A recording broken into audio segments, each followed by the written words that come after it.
금융당국은 그간 가계부채에 대해 낮은 연체율을 근거로 대출의 양이 빠르게 늘고 있지만 질은 개선되고 있어 문제가 없다는 입장이었는데요.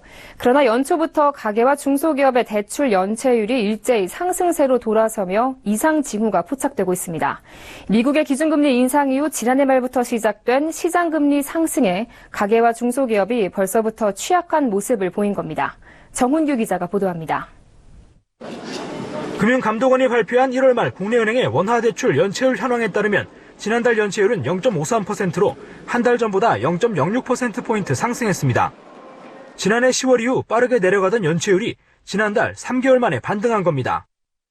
부문별로는 지난달 가계대출 연체율이 0.28%로 전달 말 0.26%에서 0.02%포인트 올랐습니다. 특히 가계는 주택담보대출과 신용대출에서 모두 연체율이 높아졌습니다. 주택담보대출 연체율은 지난달 0.21%로 전달보다 0.02%포인트 올랐고 신용대출은 같은 기간 0.07%포인트 뛰어 비교적 상승폭도 가팔랐습니다.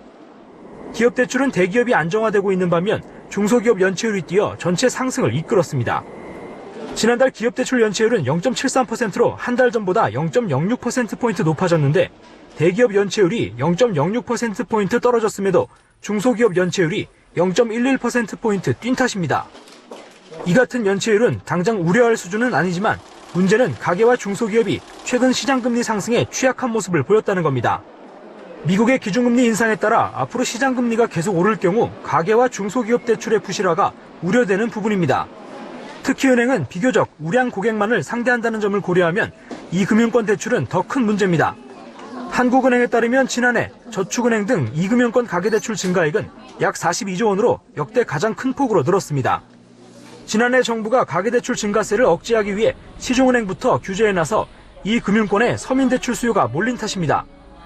경기는 침체된 가운데 금리만 계속 오름세를 탈 경우 이들을 중심으로 대출이 연쇄 부실화할 가능성이 큽니다. 서울경제TV 정훈규입니다.